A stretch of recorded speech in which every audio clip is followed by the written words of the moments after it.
বন্ধুরা, আজকে যে গল্পটি শোনাবো, গল্পটির নাম হচ্ছে অপেক্ষার শেষ নেই। নীলা আর আরি একটা ছোট্ট শহরের গল্প। কলেজে পড়াকালীন প্রথম দেখা তাদের, তারপর ধীরে ধীরে বন্ধুত্ব, আর সেখান থেকে জন্ম নেয় ভালোবাসা। দুজনেই স্বপ্ন দেখত একসাথে একটা ছোট্ট বাড়ি, একটা বারান্দা, যেখানে বসে বিকালে চা খাবে কিংবা বৃষ্টির রাতে গল্প বলবে। কিন্তু জীবন তো কেবল ভালোবাসা দিয়ে চলে না। আরিফ গরিব ঘরের ছেলে, পড়াশোনার পাশাপাশি কাজ করত। নীলা ছিল শহরের পরিচিত এক ব্যবসায়ীর মেয়ে। নীলা সব কিছু জেনেও আরিফকে ভালোবেসেছিল, কারণ তার চোখে ছিল সততা আর স্বপ্ন।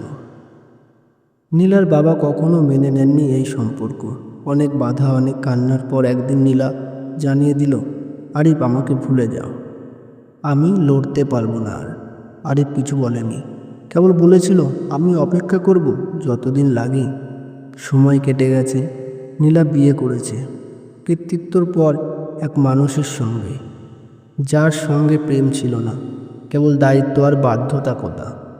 আরিফ এখন শহরের এক স্কুলের শিক্ষক। এখনও প্রতিদিন সন্ধ্যায় সেই পুরনো মাঠে যায়, যেখানে একসময় নীলার সঙ্গে দেখা করত। তার পকেটে থাকে একটা পুরনো চিঠি, নীলার লেখা, যেখানে লেখা ছিল, ভালোবাসি তোমায়, যতদিন বাঁচব ততদিন। কেউ জানে না আরিফ কাকে আজও চিঠি লিখে, কার জন্য অপেক্ষা করে। শুধু সেই মাঠটা জানে, আর জানে সেই চিঠিগুলোর কালি এখনও শুকায় না। শেষ কথা, ভালোবাসা সবসময় কাছে পাওয়ার নাম নয়। কখনো কখনো দূর থেকেও ভালোবাসা বেঁচে থাকে অপেক্ষায়, স্মৃতিতে আর এক ফোঁটা চোখের ধলে। তো বন্ধুরা, গল্পটি কেমন লাগলো?